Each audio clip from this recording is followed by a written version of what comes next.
Milo,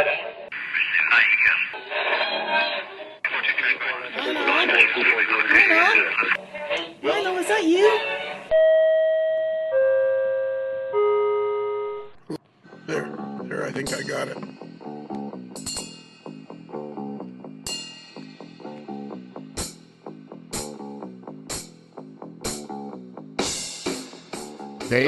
Dave, can you hear me okay? I can hear you. Can you hear me all right? I can hear you fine. Oh, he's got two trains. So years ago, Derek, he ordered some N-scale Atlas Go units off of us. I guess the show has started, Dave. Yeah. All right. Well, hello, everybody. Turn your cameras off. Okay. Except David. He can move his camera so we can watch the train. No. Turn your camera off. Then we can't. Otherwise, we're too simplistic. We can't concentrate. Oh, man. Well, you can look at it afterwards. Yeah. Just pretend it's there. Yeah, it's just going around the studio table. Yeah. Yeah. Okay, so just before I hit the record button, our guest tonight, Lorne James of Otter Valley Railroad, was trying to convince us that he knew George Lucas, the guy who created Star Wars. Dave Filoni, but it's okay. Well, Dave Filoni was a right winger for the San Jose Sharks. Who are you talking about? Didn't he get traded towards the end of his career, though? Mm-hmm. After that horrible biking accident, right? Where he was he was riding his bike in San Jose, California, through a quiet neighborhood, and he was attacked by a herd of angry kittens. Yeah, and then I think he finished out his last season at Anaheim with just one leg. Yeah, exactly. Well, technically had both legs, but one of them didn't right. work. What is going on? I have no idea. This is a podcast with Lorne James. Do you need to know more? Oh, yeah, that's fair. Okay, so tonight's podcast, which is on the free channel, is with the owner and proprietor of Otter Valley Railroad in Tillsonburg, Ontario. Oh, Tillsonburg. Back to lake. He says you want to work in the tobacco fields of Tillsonburg. Tillsonburg. My back still aches when I hear that word. Well, he said, I'll only give you $7 a day. But if you're any good, you get a raise in pay. Your bed's already on the bunkhouse floor. If it gets a little chilly, you can close the door in Tillsonburg. Tillsonburg. My back still aches when I hear that word. My shoulder hurts. We're getting to that. We have news about. We're going to get to that. What's doing that? I don't know. I want this. Give me that. Okay, so this particular show, as I just stated, is on the free channel. And so what does that mean, Derek? That means that it is sponsored by White Rose Hobbies. That's right. A show about Otter Valley Railroad model trains is sponsored by White Rose Hobbies in York, Pennsylvania. They are our new official full-time sponsor, and we're thrilled to have them. We asked Lorne, but he refused. And he said he just wanted to be a guest. And we said, well, we'll see about that. That's right. I was in those meetings, and I was a little surprised. Yeah, but, a little hurt, but yeah, exactly. So, anyways, White Rose Hobbies in York, Pennsylvania. They are at 4401 West Market Street, York, PA 17408. Their number is 717-505-8676. Opens at 10 a.m. And tell them Lionel sent you and see if that helps. And if you're looking for OVR cars, White Rose has them. They're one of our U.S. dealers. Well, see, there you go. It's a perfect tie-in. Okay, so all right, let's hear about it. So, okay, OVR cars are the cars that Otter Valley Trains manufactures because you've gotten into the manufacturing side of the business. That's correct. Okay, so we have several topics to cover. First off, what is this? Who's George? What did you say his name was? Dave Filoni. Who is? If that wasn't a hockey name, I've never heard it. That is such a hockey name. Dave Filoni, right? Defense, shoots right. 10 seasons in the NHL. He rides the bus. He's up and down the bus. He's up and down the bus. He's up and down. He's got a 2-way contract. So he's up and down. He goes between the Hershey Bears and his and several other NHL teams. He's a journeyman. 203 assists and 52 goals, which is pretty good for a defenseman. And 500 penalty minutes. Yeah, and 500 penalty minutes. Okay, so who's Dave Filoni? Dave Filoni started at Lucasfilm with George Lucas back in 2001. He is now the head writer for Star Wars under the Disney brand. He brought out such shows as Star Wars: The Clone Wars, The Mandalorian, the Obi-Wan Kenobi series, and he's also been some of the lead writers involved with the prequels of the last 3 Star Wars movies. And Dave Filoni is one of my customers out in Northern California. And when we shipped a couple N-scale models to him, he sent back a unreleased Ahsoka poster. He also was the head writer for the show Ahsoka on the Disney network. And he sent us back a Ahsoka poster signed. And that is Dave Filoni's signature because he's part of the Wolfpack. And he was born in Mount Lebanon, Pennsylvania, and he's 51 years old. He is the executive vice president and chief creative officer of Lucasfilms. I don't believe a word you just said. Which, to be fair, is typical anytime we have Lorne on. Yeah, exactly.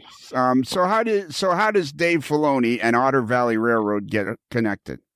He loves N-scale models of Go Transit. Really? And did you ever find out how he stumbled across your particular website or page or store? Google search. That's the truth. He came upon us on a Google search and pre-ordered a couple N-scale locals. And one late night before I was packing up for Springfield back in 2023, he called at about 6:30 on the Saturday night, a week before Springfield. And I saw it was Northern California. And I'm like, I better get this. And it was Dave on the phone. We had a good chat. Number of his friends are from Toronto, and he's also extremely obsessed with Toronto TTC red buses and streetcars too. Well, who isn't? His friend used to be on the Kim's Convenience Show, which I believe he's now also been on a couple Marvel movies. Okay, and now you're starting. That guy's kind of losing my name. I think it's like John Liu. Now you're starting to sound Canadian. He was on the Kim's Convenience Show. There isn't one single person outside of Manitoba that knows what that is. That's quarter gas, Lionel. That's quarter gas. I know what it is, but nobody in south of the which parallel is it? The 49th? Yeah, 49th. Yeah, nobody outside of Canada knows what the corner gas is. It's a TV. It's a Canadian sitcom. Okay. And I've seen it. Have you? Yeah, it's been on Netflix. Well, there you go. And how much of it did you watch? I watched the first 3 seasons of it. Seriously? Yeah, it was good. The actor's Canadian. The actor's name was Simon Liu, who's also been in recent Marvel films. He's a good friend of Dave Filoni's, and he loves going to see him in Toronto and seeing the TTC equipment. So. I bet you. So are we going to be able to get a hold of Dave Filoni to get him on the podcast? I can send him an email. You can send me his email address, and I'll send him the email. There you go. You know what? And I'll include you in the email so he knows the connection. So that would be cool. We'll figure out a way to get in contact with Mr. Filoni and see if he'd like to be on the podcast about model railroading, not about Star Wars. Oh, I don't know. I bet you would. Because if he's gone to all the... And I'll bet you any money... Somehow this is connected with the Toronto International Film Festival. He was probably in Toronto once or twice or 3 times at the Toronto International Film Festival, which is one of the biggest film festivals in North America, if not the world now. Very well recognized. And I bet you he was in Toronto for that originally and saw the GO trains and the buses and the streetcars and all that stuff. What do you think, Lorne? I'm thinking you're probably right. When the animated cartoon of the Star Wars Clone Wars, the movie, come out in 2007, 2008, I bet you he was down at TIFF. There you I go. bet you there is that connection. And Derek, have you ever heard of the Toronto International Film Festival? I think I have. Oh, I don't know why. Because it's very famous. It's one of the big ones now. It's became one of the big ones. I'm as surprised as you are. I think it's on, like, when a good movie is coming out, it'll have, like, the film festival awards on the poster, and I feel like I've seen it there. It's up there with, like, Cannes and the big one out in Utah. What is that, Sundance? Yes. Yeah, it's right up there with, I'd say it's behind Cannes and Sundance. David, have you heard of it? Toronto Film Festival, yes. Okay, there you go. Okay. All right, so, we've covered that little piece of business. We had to do one edit. We try to be as transparent here as possible, and we had to do one edit because I almost choked on my soda, my pre-show soda, because of something Derek said. It wasn't good. We had to clean it. We had to clean it up because it got all over the studio. Yeah, it got all over the studio. Mr. What would you, Mr. Burnt out light bulb or something? I don't know. Oh, wow. Oh. Mr. Dimmer switch. That's the last time I say something serious in this show. Well, yeah. Oh, yeah, right. Yeah. Oh, man. Well, that wasn't serious. That was no fun. That was interference. That was blatant. That was blatant interference. It was more of a compliance issue. Derek, just sit in the penalty box for a little bit. Yeah. That's 2 for interference. If I get 3, do I get ejected? No, there is no 3-minute penalties. Okay. Next one will be boarding. Yeah, 2 minutes for looking so good. That's not a risk. Here comes a really bad Lionel story that irritates some of the listeners. Rocket Richard, after he'd retired, he was an older gentleman, had good hair, and he was promoting. What was he promoting, Lorne? I'm not that old, Lionel. It was some sort of hair, like Brill cream or something like that. And anyways, at the end of the commercial, the referee comes up and goes, 2 minutes for looking so good, Rocket. And that became a Canadian thing. You've heard that, haven't you, Lorne? You've heard that.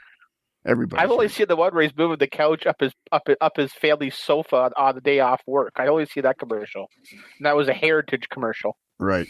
Okay. So now we've got to get on to the other side of the studio, the other side of the table. Kelly? Yes. What's that thing you have around your arm? That's a sling. How did you between last week and this week manage to get a sling on your arm? I've been having a problem for the past almost a year now with my shoulder, my left shoulder. And it went away when I got real sick back in February. And all of a sudden it started coming back again. So I told my doctor about it, and we said, well, let's get an x-ray of it. And today it got so painful and started to swell. I was concerned it might be an infection. So I went to the immediate care, and the doctor there said, let's take a look at it. And the x-rays came back. It's not any infection or any, damage or, torn ligaments or anything like that, but it's arthritis, real bad arthritis. You're going to have to get a shoulder replacement. He talked about cortisone shots. Yeah, they help, but they can help in some cases. I mean, it was painful enough where I said, "Geez, why don't you just cut my arm off?" And then I realized, wait a minute, if I cut my arm off, won't have a hand. Yeah, you won't have a hand. You won't have a hand to hold the radar gun at the. Yeah, right. Exactly. So. This show is not we could change the name of this show to Kelly's Medical Hour. No, it'd be you and I medical hour. Yeah. Imagine the oldest guys here are the ones that are having the most problems, right? Well, that would a quinkydink. The oldest guys are having medical problems. I think that's kind of the way it works. Yeah. And I was actually thinking to myself, I've got to stop talking about my medical issues because it's boring for many people, I'm sure. It fascinates me, but it's boring for many people, I'm sure. All right. So have we introduced everybody? We've talked about No. White Rose Hobbies. Yeah. And let's see, what's White Rose Hobbies got in model trains? Let's see, what do they have? Their clearance stuff. They always have like tons of clearance stuff. Where's their clearance stuff? Where did I find that last time? I'm hoping to get to White Rose Hobbies, the retail store, next week. Did you ever go? Were you remember you were thinking about going to Jerry Britton's RPM meet? Yeah, as we sit and talk, it's in 3 or 4 days, and I haven't booked anything, but I'm planning on driving up there this weekend. Are you really? Yeah. Because I was thinking you talked about doing some sort of recording for it. Oh, I forgot about that. So how far away is he from your house? Oh, the RPM is roughly 12 hours by car. But you couldn't go 2 hours to Chris's house, huh? Oh, come on. Oh, I walked right into that one. I'm sorry, Chris Wayman. I'm sorry. That'll happen. Actually, I have to go right past his house to get there, which is you'll have to stop on me. Yeah. If it all goes according to plan, I'll be going by around 4 a.m., 5 a.m. So you definitely got to stop in and knock on the door. I'm sure his family will appreciate that. What time are you going to leave? I was going to leave around maybe I'm not sure if I'm going to leave. I have a meeting Thursday at 2 o'clock out in West Alabama. So I was just going to maybe either leave after that and drive part of the way up Thursday, or just leave super early Friday to get there for 6 p.m. is the first clinic, I think, on Friday evening. So Yeah, it's stupid. I really should have, even if my wife was like, you should just fly. It's not too expensive to buy tickets, but yeah, because driving around in Pennsylvania sounds like fun. I would imagine there's direct flights from Birmingham to Union, Pennsylvania, isn't there? Oh, absolutely. Yeah. One every hour. Yeah. One Cessna. Yeah. Yeah, exactly. Yeah. Yeah. So are you going to Tuscaloosa? Yeah, I have to go to Tuscaloosa on Thursday. Okay, so that's just down. Is that down 59? It is down 59. All right, so it's not too far out of you. It's a little ways out of your way. I like 59 in the opposite direction, though. I like the idea of driving a little bit on Thursday afternoon and maybe making it past Chattanooga. You could probably easily get as far as Knoxville or north of Knoxville. Yeah, usually if I can get to Kingsport, then the second day is really easy going to Pennsylvania. Well, so, yeah, it would be super easy. Yeah, so I like that idea. But then we got to figure out about how you could record stuff while you're there. We should have got you some equipment. Well, I just decided I was going basically this morning. So we talked about it several months ago. Oh, I know, but then I wasn't planning on going because things have been so hectic. But I just decided to. Now you are not. Now you are going to go. If there's something I can order next day on Amazon to record, let me know. Yeah, we'll look at that. Okay, cool. All right. So we've covered. David, what's going on with your life? Oh, you just had the twins' birthday. Yeah, the family party. As we're recording this. Yeah, we weren't invited to. Yeah, well, maybe next year. But as we're recording this, tomorrow is their official 1-year birthday. Okay. On the 16th. So we've got stuff with the family. We're going to go to the Shed Aquarium in Chicago. Really? Taking the day off work? I'm on vacation this week. Oh, okay. Yeah, I took the week off for their birthday just to celebrate with them. That's a good idea. Yeah. And what's it like? What's the one thing people right now? There's a bunch of people really annoyed because we haven't talked about trains yet. That's okay. Well, no, we don't really want. It's Modeler's Life, though. Yeah, it is. It is Modeler's Life. What's the one thing in the past year about having twins that caught you totally off guard? The amount of feedings early on with their newborns, because when they were born, and I know I mentioned it in my own interview that they were in the NICU originally. They were on a feeding schedule of every 3 hours, so it's 3, 6, 9, 12 around the clock for the first 3 to 4 months, and that just got tiring, to be honest. Yes, and then eventually it went to 4, 8, 12, but that was still, a lot of feedings every day. And there's 2 of them. And there'd be middle of the night that you're just doing it solo. And that was a challenge. So. And now the 2 of them, the one tips the scales at 72 pounds and the other's at 77. Exactly. Yeah. because they've been eating so much. Yeah. Yeah. And they want gourmet food now. Oh yeah. Yeah. All right, enough of this frivolousness. The reason we're here, Lorne, is to promote and talk about your latest. Where can we find on your page? So you go to Otter Valley Railroad, which is OVRtrains.com. Correct. And then on that page, how do we get to the OVR? Your what do you call them? OVR trains? They're just OVR trains. It's part of my OVR trains private label. Okay, I know we're getting there. You talk to me like my wife talks to me. There's two options on our main page. My wife. Let me finish. I'm not. You talk to me like my wife talks. Can you put the window up, please? Like as if I'm never going to do it. And you always say, "Well, it's on the OVR trains, all right?" I'm just asking. Don't get offended. So on our website, on the OVRtrains.com, on the main page, you'll see the OVR Trains N-Scale Freight Car link, which has all our N-Scale cars we've offered, and then our OVR Trains HO Scale Freight Cars, which has our HO Freight Cars we've done, past, and then the ones we have coming out this year and next year. Okay, so we're gonna have to talk about this because I'm deeply confused. Because it wasn't that many weeks ago, a couple of months ago, when you and I were talking, and you were, for lack of a better description, I can't think of a better description, you were basically crying in your soup that the industry was dead.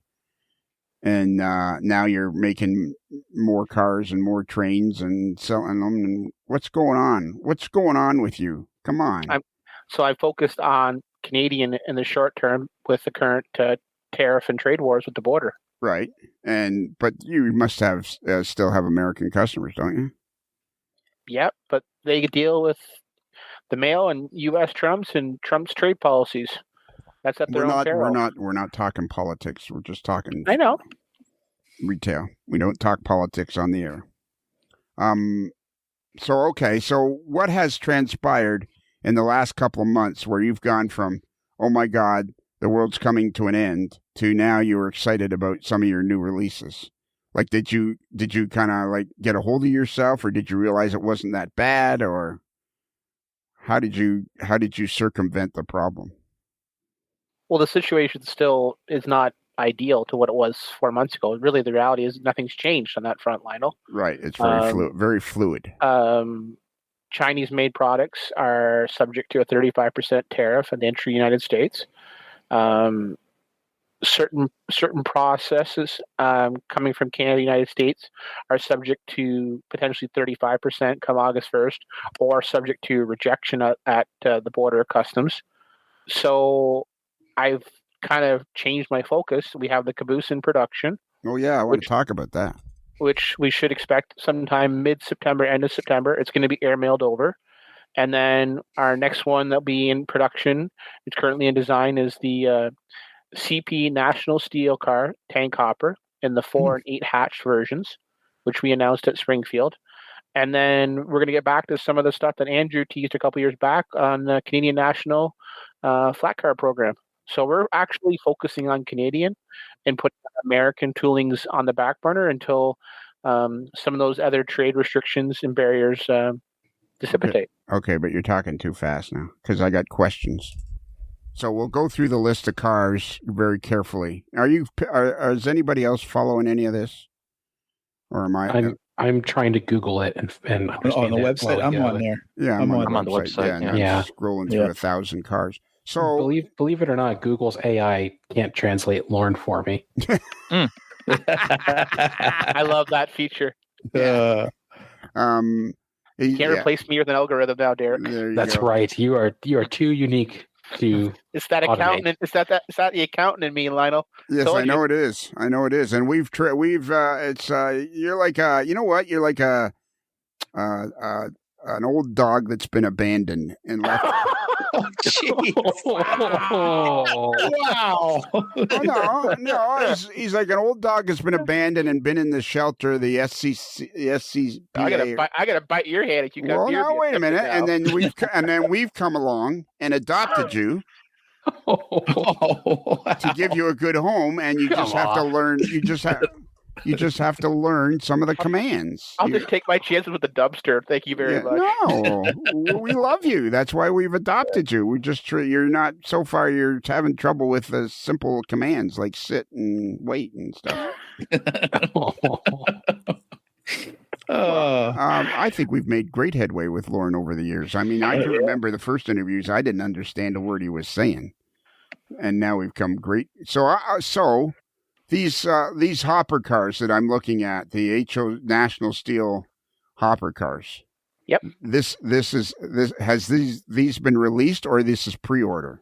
This is pre-order. We're going out to Winnipeg in September to finish final designs and final measurements and do some scanning. So I had the blueprints with the factory. I've got all the road numbers and artwork almost done. And then we're going to go out there and finish some final field measurements and then start on the tooling.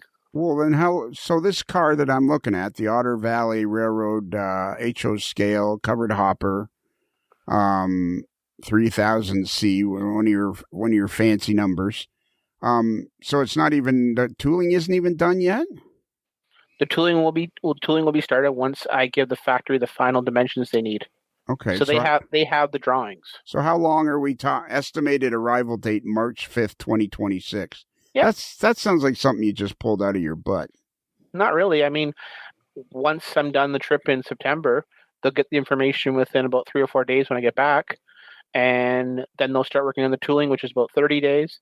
And then I should have a sample in my hand by Christmas. Okay. I'm going to say something that is typically, for me, coming out of my mouth. It sounds like I'm saying something rude, but I'm not trying to be rude. I'm trying to ascertain answers to questions. So after the dog comment, I'm sure that I thought that was. I'm a dog lover. Like it's like he's a dog that we've saved, and we're gonna give him a good life.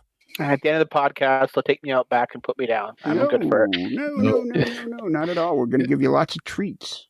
Did we rescue the dog, or did the dog rescue us? There you go. There you go. We watched. Boom. So, my question is: it seems to me that manufacturing freight cars and HO scale locomotives and N scale locomotives and whatever, up until about, when did you make your first freight car?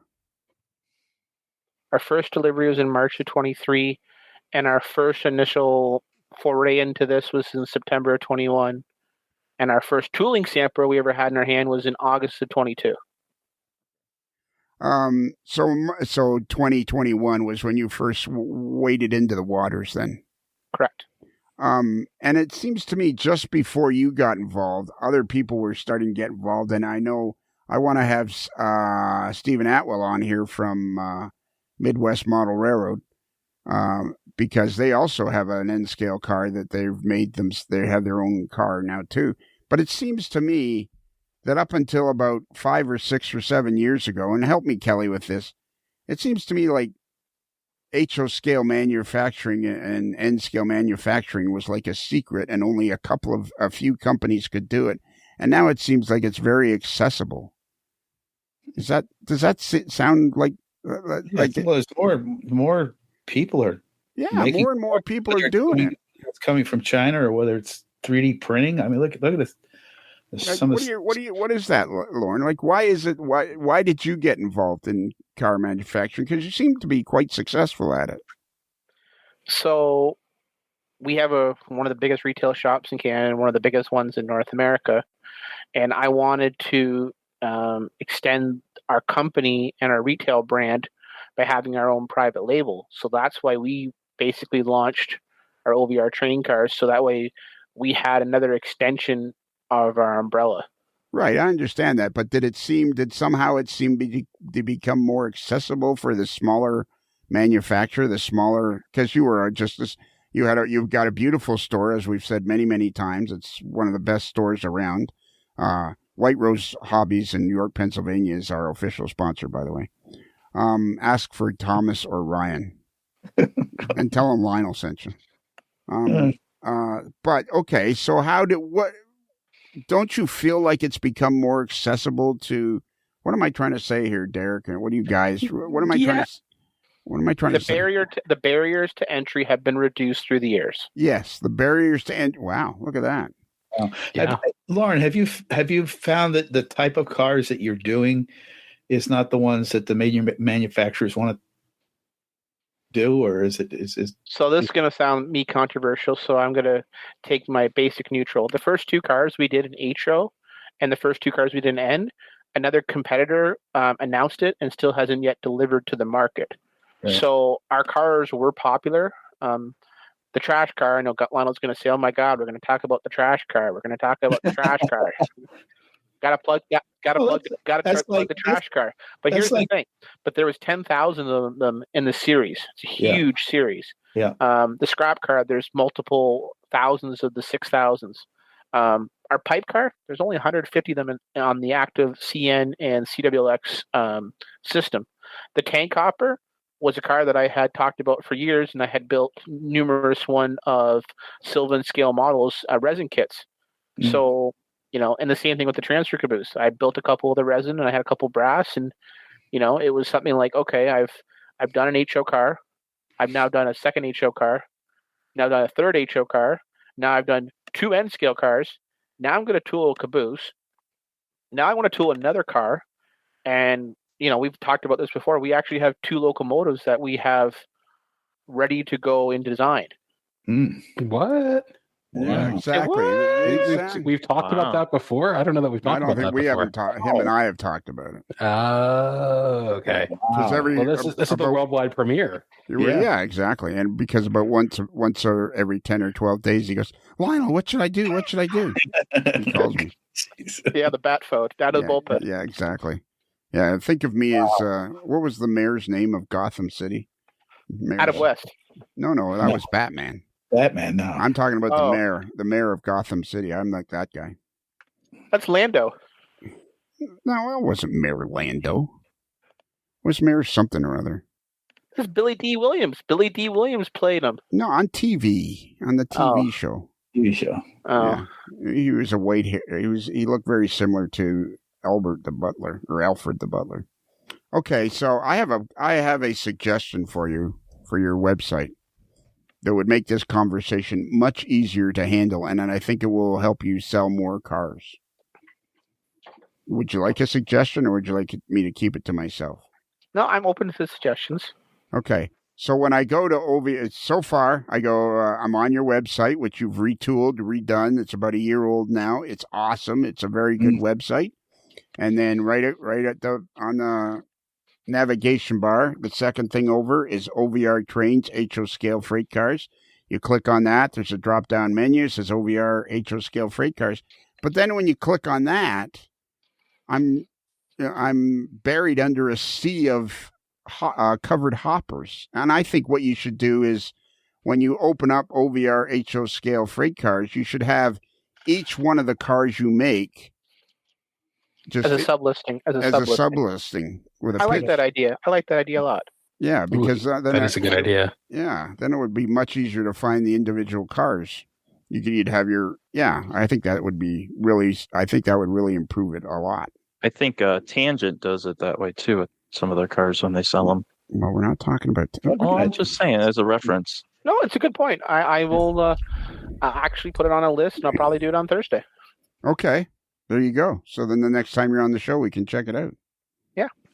So now you're bringing freight cars in from China. There is no tariff when you bring them into Canada, right? Yeah, we use the Port of Vancouver. So it goes China to Vancouver, and then to us in Toronto, and then sometimes we go to the airport and pick it up, or sometimes it comes out to Tillsonburg. All depends. Tillsonburg. My back's still late. When I hear that word. He says you want to work in the tobacco fields of Tillsonburg.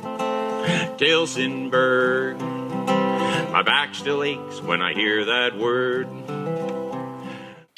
So now, if you're selling these cars, somebody buys some that lives in, somewhere in Idaho, and they want some back scratch Idaho or something, and they want some of your cars, is that where they have to pay the tariff then? Honestly, it depends how it's handled. Right now, we're shipping with U.S. mail. The mail is not collecting. However, that could change. Or they could put a freeze that Canadian parcels going to the United States could be froze. Everything is Why would they do that? Because it has goods from China. Yeah, but then wouldn't they rather they pay the tariff? USPS is not set up to collect the tariffs, unlike Canada Post. All right. So do you have so again, the situation is very fluid. Mm-hmm. You just really don't know what you're going to do. So right now, anything you ship to the United States, there's no tariff. No tariff that I'm aware of. I haven't had anybody yet tell me they've got a bill at the door. Okay. And they could be subject to a bill. It is applicable. It is applicable U.S. federal law. Right, I understand. So do you ship via when it leaves Tillsonburg? Is it going by USPS or Canadian mail? Canadian Post, and then it gets handed off to USPS at the border. Okay. So I guess you have some way of tracking your packages and making sure they're all getting over the border and all that. So as of right this minute, towards the end of August at 2025, the whole tariff situation hasn't really affected your business at all. It has. We're not attending U.S. trade shows for us to enter the United States. That's another discussion we're going to have because I completely disagree with that. Yeah. What are you laughing at there, Derek? You're doing a good, Derek Downer. Yeah, what happened to you today? Did you get a flat tire or something? Or man, oh man. Come on. Wow. New titles. Derek Downer. I don't like this. I was just curious, like how, because it seems like it has changed his business, because I wanted to make sure I understood correctly. Since the tariff started, Lorne, you've basically like changed, not your mind, but you've like reshuffled your production plans for what cars you're making to address the Canadian market. That's a big change, right? Like you're making different stuff. We've paused our second run of the 6400 cars, which has 95% of American roads, because I question if I can have it here for next year's Springfield, and I can question whether I can get across the border with the selection without having to be paying the surcharge at the border. So I've made that decision that I'm not going to take a chance. What if you ship them to my house? Yeah. You want to pay the bill? You can pay the bill. Okay, never mind. Okay, well, this is an ongoing discussion that I think you guys should be included in, so that maybe you can help me with this. So Lorne has decreed to me that he's not going to go to the Springfield show. I booked my hotels yesterday, and I'm still going to fill out my package. I said I'm leery. Fill your package? What's your package? My booth package. Oh my God! Can you just talk in English, for crying out loud? I booked my hotels yesterday, Lionel. So, okay, so we've changed our mind again, have we? No, you have to book the hotels no matter if you're going to go or not. You have to have that safety net there. Yeah. No, I mean, it was only a few weeks ago you weren't going. We were having ongoing discussions about you weren't going, and then you would refer to your package on an ongoing basis. So you said you weren't going to Springfield because there was no point, and I was saying to you, no, you have to go to Springfield to set up your booth. You don't have, even if you can't sell anything, you want to display all your product so that you can connect with the people. People want to buy product at the show. Period, Lionel. No, they don't. There's no product. We'll do a survey of the people there. Derek, you're in the show. Would you want to see a sample, or you want to buy a product at the show? Yes or no? I would want to see a sample if I could see a sample. But you can see a sample and buy at the same time. I mean, obviously, it's better to buy something at the same time. Bingo. Because delayed gratification sucks. Yeah. But I would much rather see the samples than see nothing. Agreed. But if I have the samples and for sale makes it even better. You're clouding the question. Clouding the question. The question. I hate to side with Lionel on this, but I think I'm with him. Yeah, like you are clouding the question. The question is, should you just be a blank spot? Like you're not there at all. Nobody can. You become nothing but a distant memory to showgoers, or do you have your booth set up, which is a very professional booth, with all your product displayed, and okay, You can't sell product to the people, but you can glad hand. You can talk to people about your product. You can tell them you just go to the website, blah, blah, blah, blah. That is a lot different than just not being there at all. And that's why we have booked the hotels, and that's why we're still going to send in our booth package. I'm leery that we're not going to be selling, but to not attend Springfield, anybody who wants to be in model trains has to be at Springfield. Yeah, you're just like my wife. You're like, and that's why we've booked the rooms. Like 8 weeks ago, you were like, I'm not going. Well, I wanted to go to Novi this weekend. I'm not going to Novi. Well, we're not talking about Novi. We're talking about Springfield, the most important train show in North America. We're not talking about the show in Novi. We're talking about the Springfield. That's what we're talking about. Don't change the subject. That's why this show is free. we couldn't charge for this, is what you're saying. Yeah, we can't. Yeah. So because like the AML, okay. Do you enjoy? How about this, Derek and Kelly and Dave? Well, I don't ask questions you don't want to hear the answer to. Yeah, no, I think this. Don't be a downer, Derek. Shit, you're right. I think you're going to be impressed with this angle that I'm going to take, Derek and Dave and Kelly. So Lorne, have you the last 2 years you've come to our pizza party? Have you not on Saturday night? Yes. And have you enjoyed yourself? I have. Were you able to buy any product? Ooh. Exactly. Just the fact that you were there and you could mingle with the folks and glad hand and talk to people, that was what's important about the pizza party. Not selling. But wouldn't you also say, would you rather be able to eat the pizza instead of just looking at a picture of the pizza? Okay, Dave, thanks for helping. Are you and Derek texting back and forth? No, he told me to lose his number. The point is, I'm trying to make sure that young Lorne here understands that he has to go to Springfield and have his booth. What do you say? Are you a yay or a nay, Derek? I'm a yay. David, what are you? A yay or a nay? He should have his booth. Yes. Kelly. Yes, definitely. I know from experience from our show, when a vendor doesn't show up, especially if they're a good vendor, everybody loses. And they're forgotten about. Yep. Mm-hmm. So you absolutely have to go, especially because of your caboose that we're going to talk about now. How do I find the caboose? Because I'm scrolling through about 8,000 pictures of covered hoppers. How do I find the caboose on your the caboose will be on page 2 of the same page. Oh, okay. All right. There is no pages. It goes 1 to 192. So how do I get to the next page? There's a page 1, 2, and 3 at the bottom, Lionel. Oh, yeah, I got to scroll all the way down. Scrolling. Beautiful caboose. Scrolling. 192 products on the page. I'm still scrolling. Scrolling.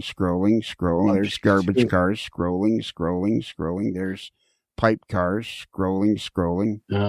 It's not on page 2. No, it's not. Are we talking about the transfer van? Yeah. Yes, that is wonderful. Where is that? It's way below the garbage. More garbage cars. More scrolling. I just scrolled through 3 pages. It's not even there. On this episode of Lionel Scrolls. Yeah, Lionel scrolling. This is great. Scrolling. I'm on page 3 and I'm still going through garbage cars. Is it because a transfer van's on a freight car and I clicked on OVR HO scale freight cars? No, it's under freight cars. Okay, I'm still scrolling. Are you sorted A to Z? No. Okay, now I got to the bottom of page 3 and I have not found the caboose. Let me see how caboose. We are single-handedly saving OVR trains. Yes, definitely. By ourselves. Did Lorne leave? Still here. Okay. See more results. Let's see. You can also just put PSC transfer in the search in the top, and you'll get 28 selections. All right. Can I put transfer? Yep, transfer. Pike stuff. No, that's not going to work. Transfer. Yes, just put transfer caboose. Yeah, well, I'll put transfer. Technically, it's called a transfer van. Yeah, so you can't just put transfer. Yeah. Can you hear me? Only when I want to, Lionel. There you go. I found it. No, but okay. I finally found it. There's 3 Bachmann cabooses and the Otter Valley. Man, you got to have that front and center, buddy. We got to change when you get to OVR train. You got to have just sub.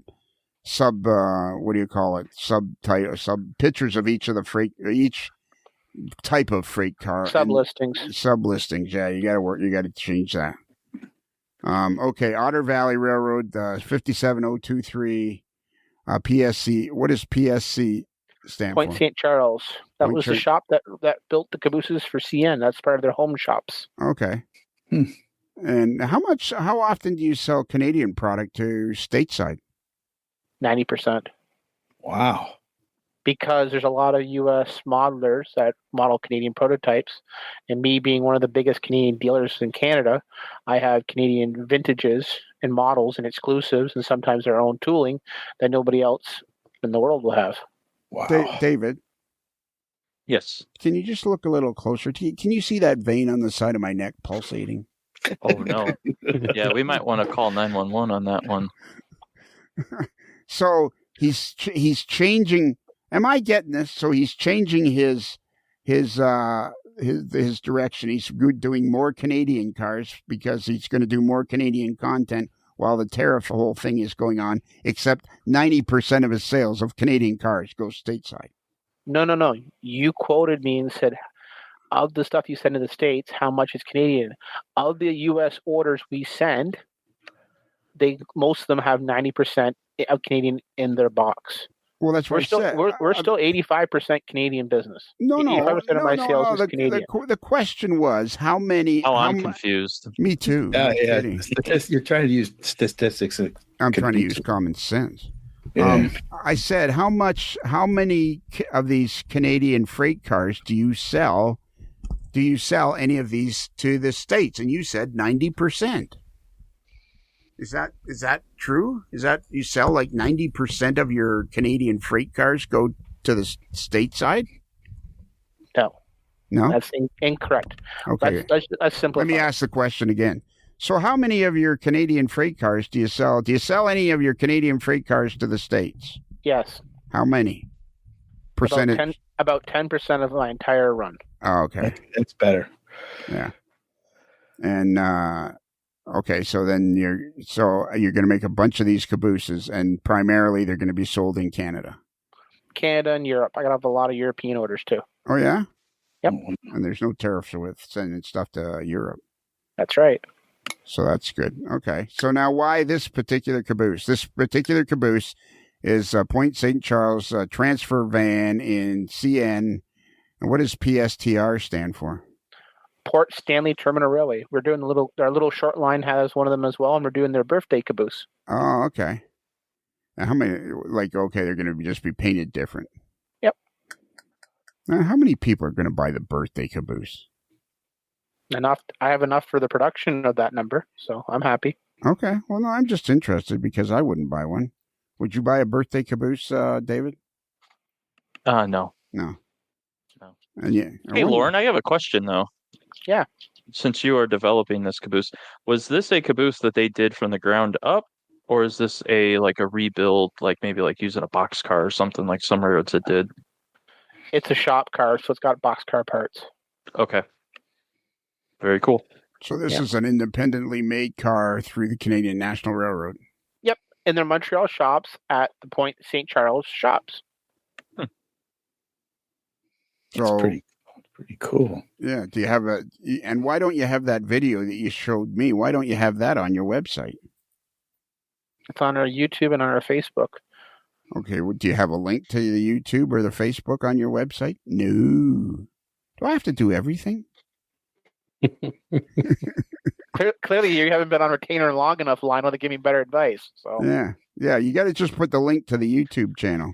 So what's the YouTube channel? Is it just simply youtube.com/OVR trains? Yeah, just OVR trains. I think. And then go to page 2 and you'll find it. Yeah. I think Yeah, page 2. Hey, Lorne, are you stocking Martin Welberg scenery products now? We are the brand new Martin Welberg outlet for North America. What? Yeah. Wow. That's breaking news. Yeah. Jeez. That's fantastic. I'm literally putting an order in as we speak. Run that You one have to pay past me again. tariffs. Run that one past me again. So in February, Martin reached out to me on Facebook and asked if Otter Valley would like to be a Canadian distribution point, which I said yes. And at that time, I gave him a substantial order. He still about half of it just recently. We got a couple more SKUs to load tomorrow. And then we will have all the Martin stuff, which we'll be advertising and announcing that it's available in store and online. And then we're going to be following that up with a subsequent order from Martin and his firm. And his stuff is beautiful. It's Beautiful. the best. Yeah. Like, beautiful. Yeah. It's all I use. Yeah. And I kind of have I'm known for an obsession with plastic pellet hoppers, but my other obsession is Martin Welberg weeds, because they're just such a great product. But they're only ever available from one other retailer in North America, and they're always out of stock. OVR will be constantly ordering. Every time that I get a shipment, I'll be having an immediate reorder. It's not going to be an issue. I have a lot of Canadians that like European products. I'm going to sound like I'm being a Canadian, Lionel, so just ignore me and plug your ears for a minute. I'm adding a lot of non-US brands to our shop. Well, I think that's great. So we've added some more European. I've increased my Pico. I've added a lot of non-American stuff because right now, unfortunately, when we bring in American-made model trains to Canada, they're subject to a 25% surcharge at the Canadian border. So I've been diversifying the supply lines. Where's Martin Welberg? Netherlands. The Netherlands, okay. Yeah. And have you spoken to Martin himself? I talked to him 2 days ago on Messenger. And would he, because he's from the Netherlands, I'm assuming he has an accent? He is Dutch. Right. Okay. The answer would be yes or no. He speaks English. Yes. Okay. Does he have an accent? Like, can you? Because I'm thinking it would be fun to have him on. Can anybody else follow me here? But Lionel, we all have accents. Yeah, we all. Well, I mean, is his English good enough to be on the podcast? He can be more than good enough to be on the podcast. Okay. Is it better than yours? Wow. I was waiting. I knew it was coming. There was that measured pause, that silence. And now I realize why I haven't missed you that much, Lionel. Well, that's a good one. Touche. Yeah. Nice comeback. Yeah. Okay. So let's explore this whole Martin Welberg thing, because I don't think I fully understand it. Because I went to the About Us page on Martin Welberg and nothing happened. Does he have an American or a North American phone number? Nope. No. So do you converse with him by phone or by email? Email. So have you ever talked to him? Once. Like, you can't tell if a person has an accent by conversing via email. No, we chatted once on the phone, and then we've conversed by email and by messenger many times. Okay. Yeah. What do you think, guys? What are the chances? That's a dream interview if we could do that. Oh, yeah, for sure. It's just, for Martin's sake, we would like it to be, like, I understand. I've been to the Netherlands, 2 or 3 times in my life, so I understand that the majority of folks that live in the Netherlands speak English. However, one of my closest friends in the Netherlands, I don't think I would have him on the podcast because his English is good enough to understand if you're sitting in a quiet restaurant, but I don't know if it would be good enough to be on a podcast. I think it would be worth an audio check for us to see if we can make it happen. And I mean, maybe once he finds out that, wasn't your uncle a Dutch hero, national hero? My uncle is a hero in the Netherlands. There you go. So maybe once he finds that out, he'll feel a sense of national honor, want to come on and talk with us. I guess He might already know you, and he's waiting for you to call him. No, we'll give a short synopsis of that story. My uncle, there was 5 brothers, my dad and 4 uncles, and they all served overseas in World War II. And my uncle Walter, who was the oldest of them, was killed in the liberation of the town of Huvelak, and he was the only Allied soldier killed in the liberation of the town of Huvelaken, which is a town of 4,000 or 5,000 people. And they're when they celebrate Orange Day and everything, they have a monument to my Uncle Walter. So that's who they recognize. That's their hero in that little town, is Uncle Walter, who was the only Allied soldier killed in the liberation of that town. So yeah, that would be cool to talk to him, because Martin Wahlberg's not burst onto the scene, but over the last 5 years, it's become very, very popular, has it not? I think so. At least with people who are interested in like the elite scenery, highly prototypical, higher scenery. fidelity. Yeah. He started out with posts on Facebook that were just amazing, the pictures and stuff, and then all of a sudden now he started manufacturing. Right, and what he understands is not only the composition of color, but the combination of subtle layers, of different fibers that just looks like the real thing. Like his texturing is second to none. It really, it's phenomenal. So I'm going to be putting in a big order. And I think part of it is a little bit of a mystique because the products were available in short spurts in North America, and you'd see it and, they're sold out already. It was elusive, and that scarcity made it even more mysterious. And now if OVR is going to be a regular supplier of it, I think it's only going to help. Derek, I got a new line for you. OVR is your hookup. Holler if you hear me. Ooh. I like that. Could we put that on a t-shirt? No, I'm pretty sure a couple wrestlers will sue me, but no, please don't do a t-shirt. Okay. We can't put on a t-shirt that we're your hookup. He's my hookup for my grass and weeds. Exactly. Exactly. So Lorne, you're gonna be the distribution point for North America. Is that what I'm understanding? I'm only supplying Canada. Okay. Okay. Because I noticed this. Scenery Express has his line also. Yep. But you're going to be the exclusive distributor for Canada. Yes. Oh, that's cool.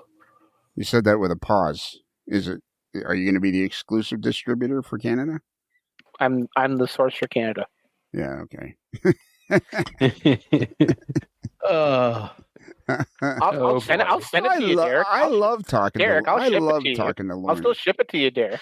Okay, good. I would hope you would if you're taking my money. I just had the greatest podcasting idea of all time. Oh no, I did. This is the greatest. It better be better than the dog comment. It really better be. That was us saving you. That was us like we're trying to bring you in, make you a better. We're trying to improve your life. Oh. Just quit while you're ahead. Yeah, exactly. Anyways, David, Derek, Kelly, I'm interested in your group opinion on this.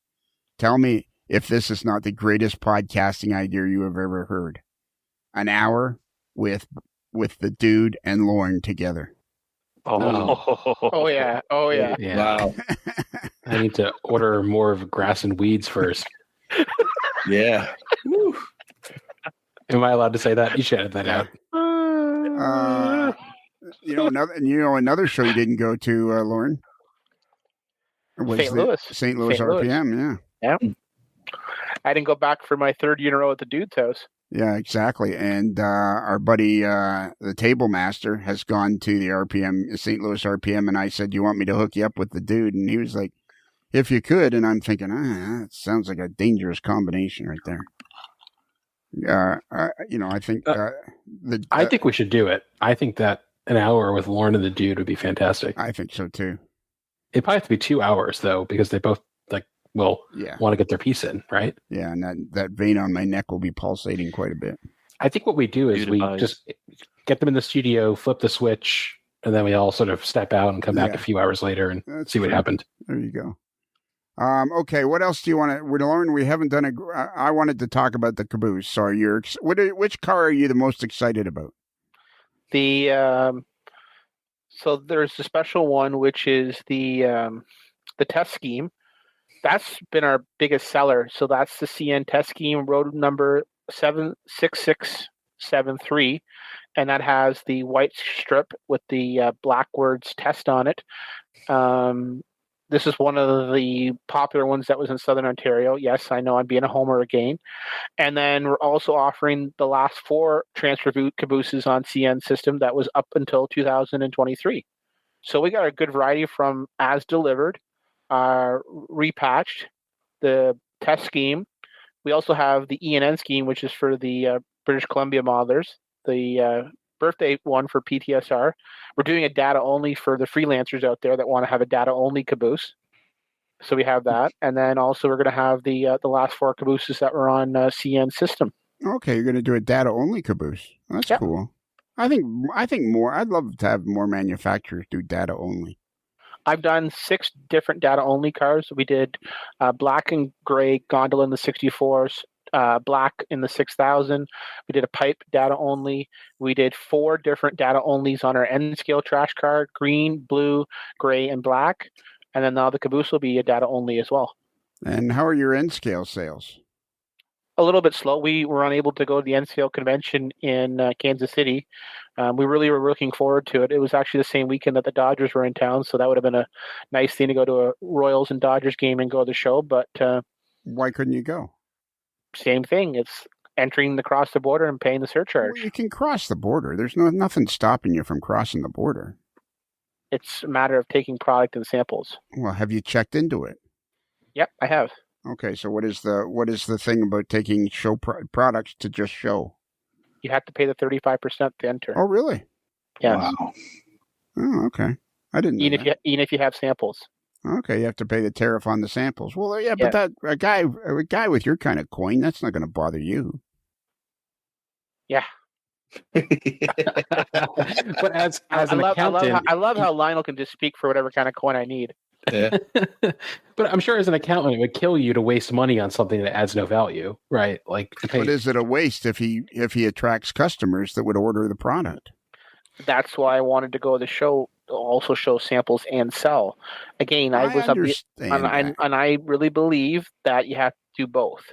You don't have to do both. I've done shows where I just had samples and they weren't near as effective as samples plus sale.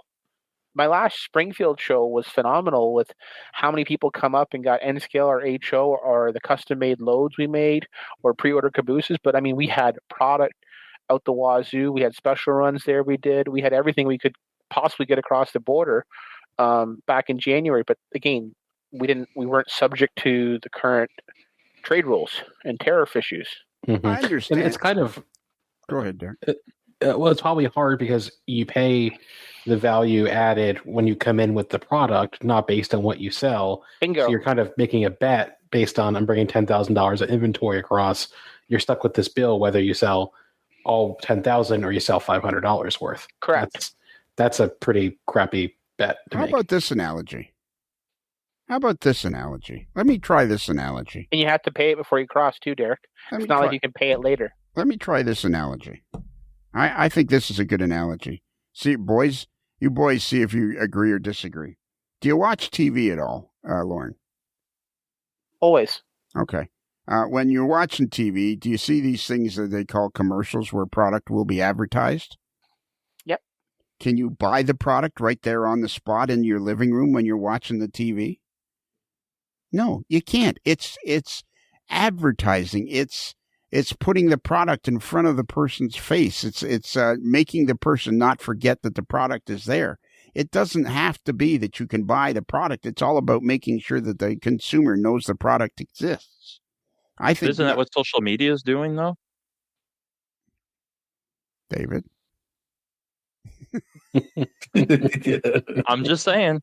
Well, He's right. Well, what do you mean? Social media was a giant phenomenon during the pandemic, Well, sure, but not near effective as it currently is today. But what has social media got to do with being at Springfield? Now, the problem is David's never been to Springfield, so he doesn't understand the massive impact it has on what were we selling at?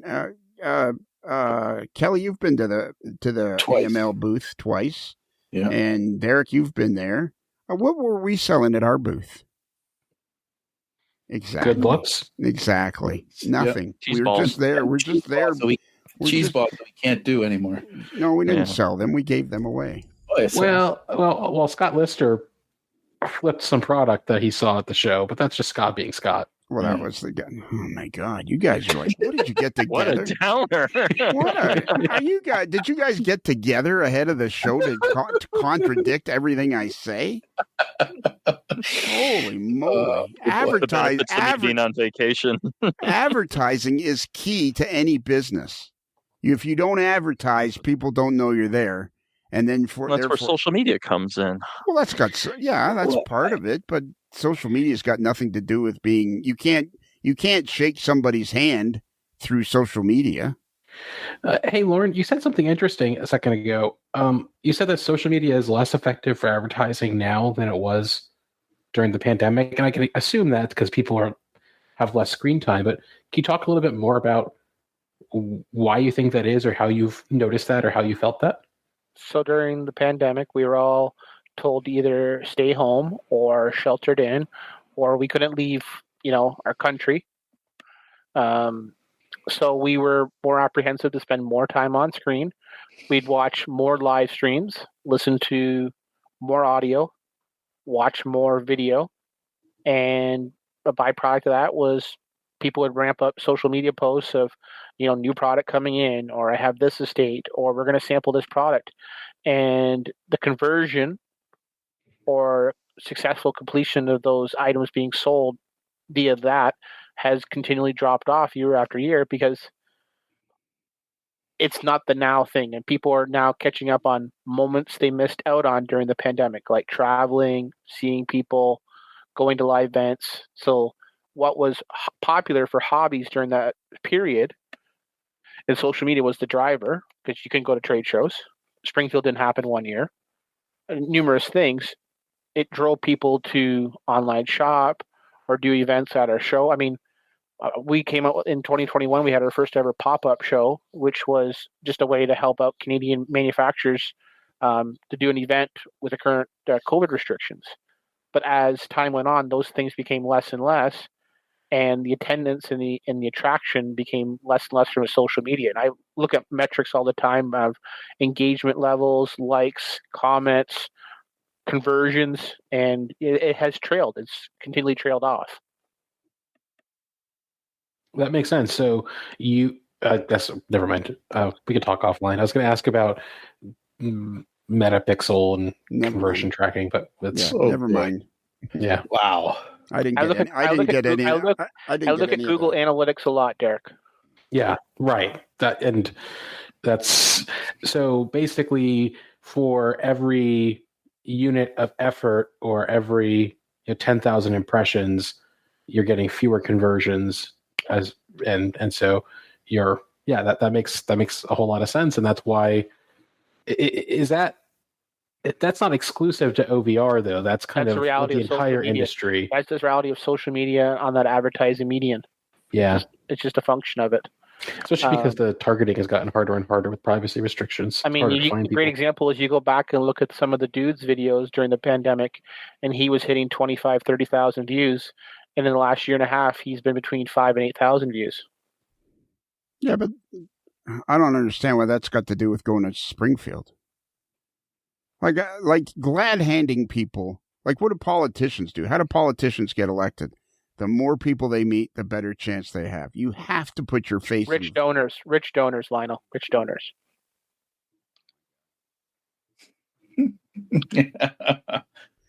Okay, that's it. Kelly, do you have the email address? Yes. If you want to reach us by the wonders of email, you can reach us at ModelersLife@gmail.com. That's modeler with one L like railroad, not two L's like Otter Valley. Nice. Now I think you know what? Don't take this the wrong way, Kelly. I don't want you to feel insulted. But I feel like ever since you was struggling with your illness and it was very difficult for you for a few months, I think you've come back bigger and better and stronger than you ever were. I think it's the O2 that I've been getting. Yeah. Yeah. Can't anybody just agree with me on one particular point? But that would make for a very easy podcast. We don't want. We don't It want was to in make the things script easy. anyway. Right.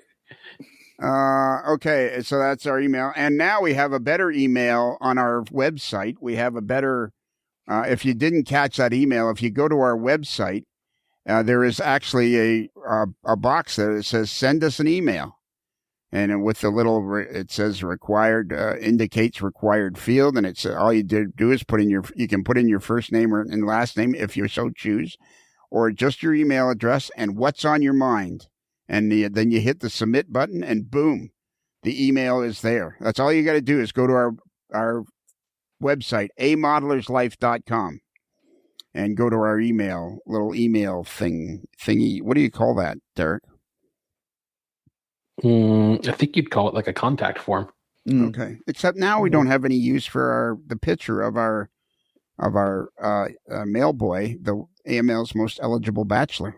Well, that still works. So you can still click on the mail boy, and it opens up It doesn't work on my computer. Well, I'm guessing it works on mine, and so what I'm guessing is you maybe don't use an integrated mail app. It's basically a mail to link, and so when you click on that, it's going to open up whatever built-in email tool you use. Choose. What a downer. Yeah, really. Yeah, but it worked before until I changed the picture. This is all Bruce the mail boy's fault, because once I had to change the picture to Marcus the most eligible bachelor, it was working fine. But now we got this. I like what we have now. This is very slick. Send us an email. I think we should put that front and center somewhere. Hey, Lionel, could I change gears about our wonderful sponsor, White Rose? Absolutely. Well, for our listeners and for us on this podcast tonight, if you were to navigate across to retail and racing, you can buy candy and snacks from White Rose Hobbies for your next operating session.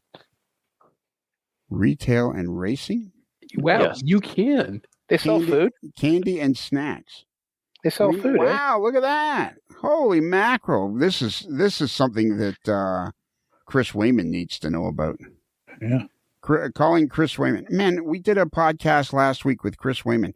Was that not fascinating? Or 2 weeks ago, whenever it was. Is that guy not wonderful. Just like an encyclopedia of knowledge about trains and rail fanning? He's someone who I've always looked up to in the hobby. I think I have a man crush on Chris. He's so charismatic and energetic too, and so positive. Exactly. Yeah, he's a good-looking guy too. Yeah, he doesn't contradict me constantly throughout the podcast.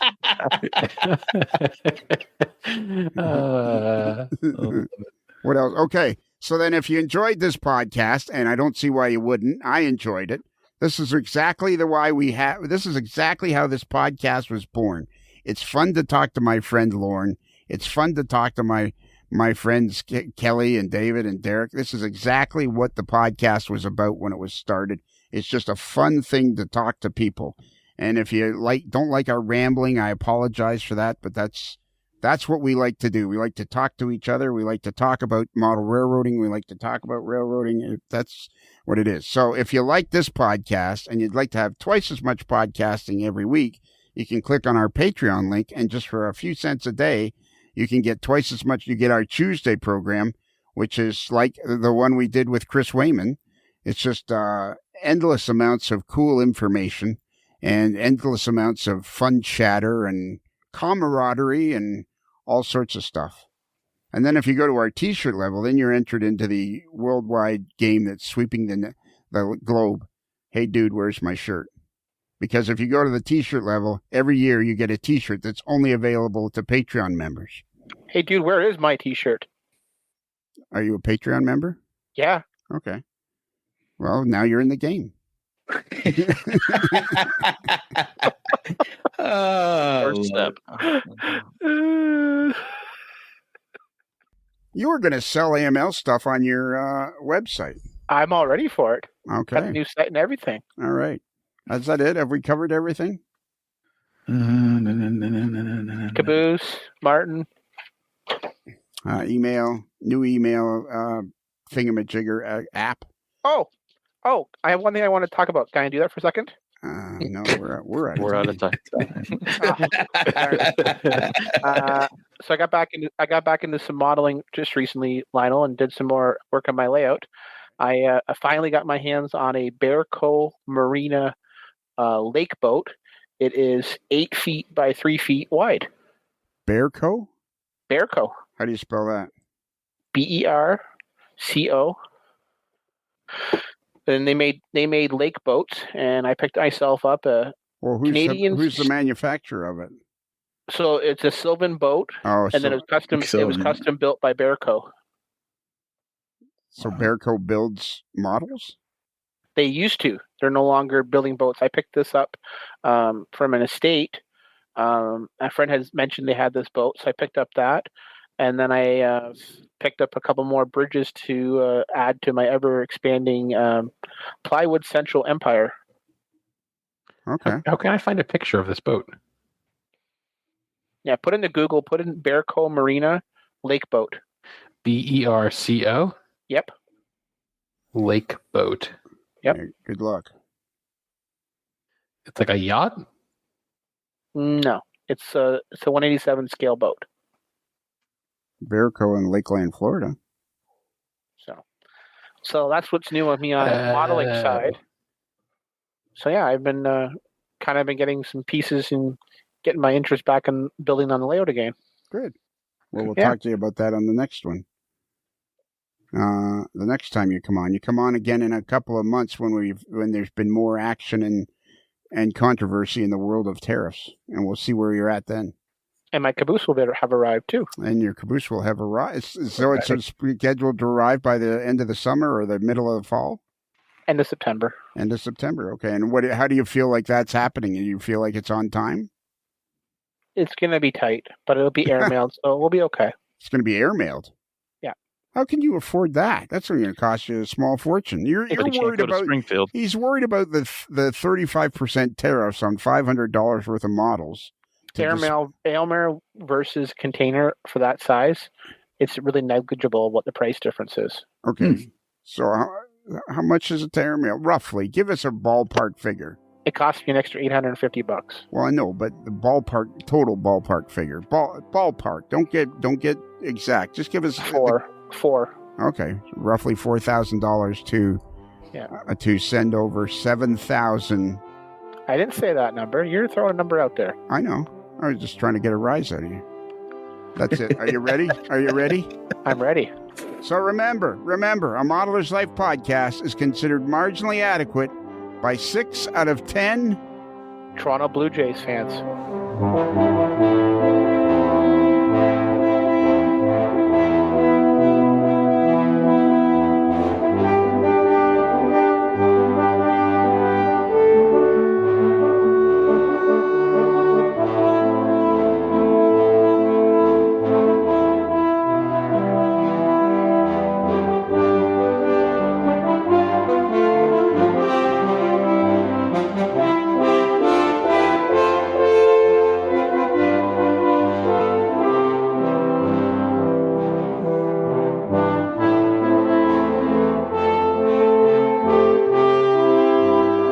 A Modeler's Life is sponsored by Big Ass Maine Potatoes. If you've got a Maine potato, you've got a big ass. It's another Lincoln Homer.